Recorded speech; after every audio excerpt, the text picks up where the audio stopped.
have a question for Mr. Hitchens there. I don't know where the gentleman comes from. I've never even heard of him until I've sat here this morning watching C-SPAN.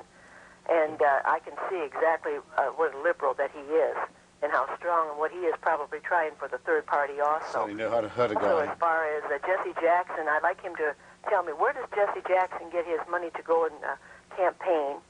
Who backs him up completely? How come he goes and disposes him in any way? They're afraid to go into his background and bring out anything in regards to his background whatsoever, political-wise. And, well, first, we'll never have a better president, excuse me, Ronald Reagan, here in the United States. And if he doesn't like the United States, why is he over here and trying to ruin it? Okay, thank you. Well, you're more insulting than you intend to be, madam, by calling me a liberal. I said earlier I was a socialist. You can't have been listening. We regard liberals as dangerous compromisers, where I come from.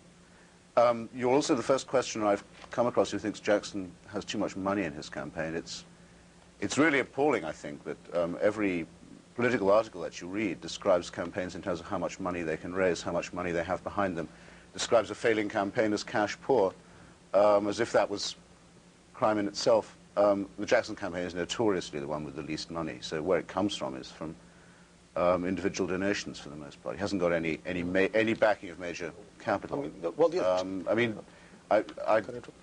It would of course be his right to raise a lot more money, wouldn't you say? Well, one way Jesse raises money is to shake down McDonald's managers in certain areas. The Republic reported this a few weeks ago. He also has collections in church for his campaign. I mean, that's almost unthinkable. What will they think of next? Fort Wayne, and it's Richard Nixon related in the New York Times yesterday. The front page here is of the New York Times Magazine, Dealing with Gorbachev by Richard Nixon, and it's an article from a forthcoming book that he's about to publish. He's about to make a speech in New York that's open to cameras. Overall general reaction to why Richard Nixon all of a sudden is being quoted everywhere. Well, because all of a sudden he looks good by comparison, I imagine. Because this administration has managed to surpass the level of malfeasance that he attained. And also because this is a very forgiving and sentimental culture. Well, no, I don't think it's the question of the culture being forgiving. Rather, it's the press, which loves to destroy and then build up again in order to destroy at a later date. Nixon, of course, is quoted widely because he has something to say, and he's one of the most astute politicians of our century. He continues to follow everything very closely, and he has something to contribute. I mean, most politicians nowadays do not. He does. I think that the price for having him back and sort of rehabilitated, which is what seems to be happening, ought to be that he removes the lock that he maintains personally on a whole section of the presidential archives of his period and opens those to historians, ceases to contest that in the courts. Let me add one. And gives an honest interview about the motive for the Watergate burglary. Then I think, things could be put on a fair footing again. This is the cover of Time magazine this week. Here's another man that everybody will recognize. A word that's back, a phrase that's back, the Big Mo. What do you think of George Bush? Incredibly little. I mean, he seems to have, it seems evident even to his own supporters that he has no principles and can be filled up with whatever stance or position may seem appropriate to the latest polling figures. He's been a gross and persistent liar about his part in the Iran-Contra scandal.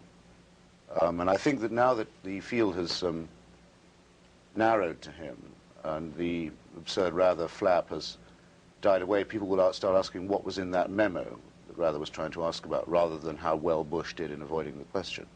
The question's going to keep coming up. I think the coincidence of Bush is nearing the nomination at about the time that Lawrence Walsh nears his conclusions is going to prove very exciting. And we may finally see a little justice done to the administration's perpetrators. Lonnie? Well, the fact that the Christopher Hitchens of this world think incredibly little of George Bush, I think is something Bush should be happy about. People have consistently underestimated him throughout this campaign. From the early days, he was belittled by the press, by the intelligentsia, as a man who stands for nothing, who has no principles.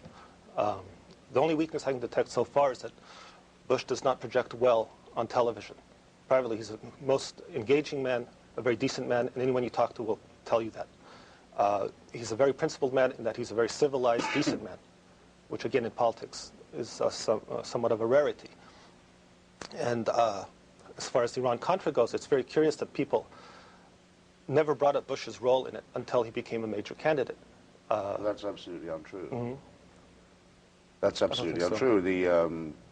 If you didn't read what everyone was trying to say about him, it was only because there was a very conformist press at the time. But the idea that one has waited to make this point because he's near the nomination is completely false. I remember writing about it at the time of that memo with Amir Amnir in Jerusalem. But again, it incidentally shows quite definitely. A vice president has to be loyal to his president and can't be held responsible for what is the president's responsibility. And the Lawrence Welsh Inquisition, because you can't call it a really independent investigation. It's a most astounding thing what is happening with the special prosecutor phenomenon in this country. Let me just, of course, I mean, the meat of the piece is in the suggestion that the Republicans have no further claim on the loyalty of the movement right, which is probably true, but I mean, it's hard to be sympathetic to them. They were the last significant political group in the country to notice what was obvious to the rest of us from the start, which is that Ronald Reagan is a fraud.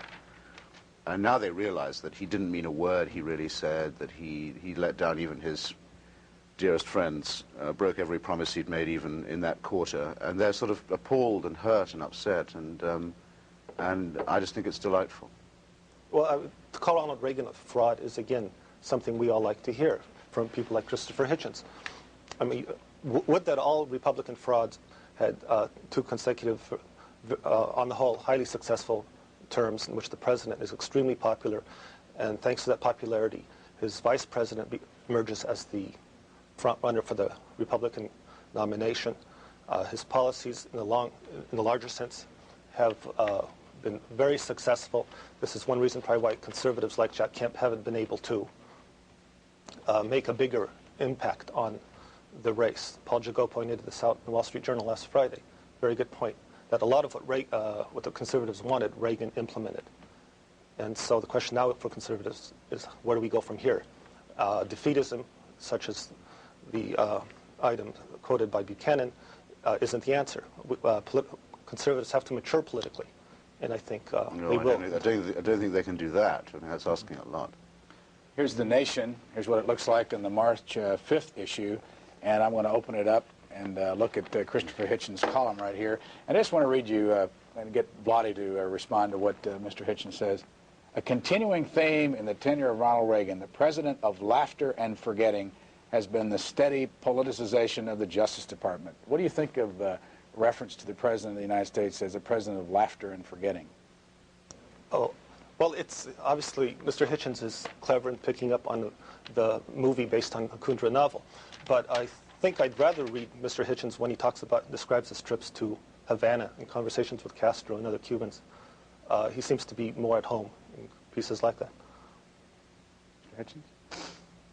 Yeah, that's feeble even by the standards of the American Spectator.